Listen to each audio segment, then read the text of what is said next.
Assalomu alaykum qadrli do'stlar, qadrli obunachilarimiz.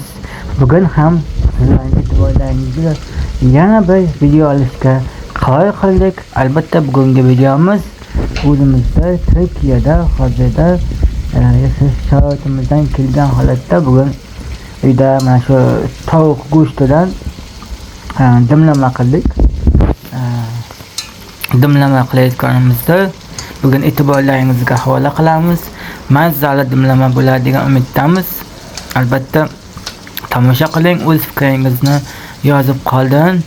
Mana dimlamamizga go'shtlarni soldik, piyozlarni soldik.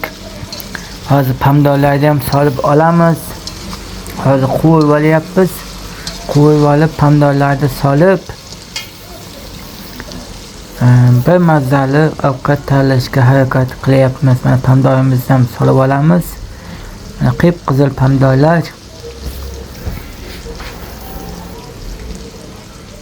Mana tuzimizni ham solamiz. Bilasiz, tuzsiz ovqat bo'lmaydi.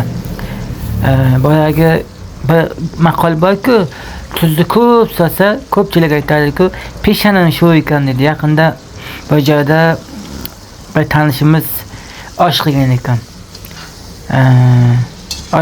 Oshga bordik. Osh bir sho'y bo'lgan ekan. Osh nega sho'y bo'ldi desak, peshanam sho'yda deydi. Peshanangiz nega sho'y desam, shu bir peshanam sho'y. Ishimda shunaqa yo'qda deydi. Ammo ya peshanangiz sho'y bo'lganda ovqatga nima, tuzga nima aloqasi bo'lsam, endi bilmasam, eskidan maqol bor-ku deydi. Shunda aytadi-yu, ota-bobolarimizdan qolgan maqol bor-da. Boyagi peshanasi shu odam shuda narsa yeydi deyishadi. Sizlarning e'tiborlaringiz uchun rahmat. Salomat bo'lingizlar.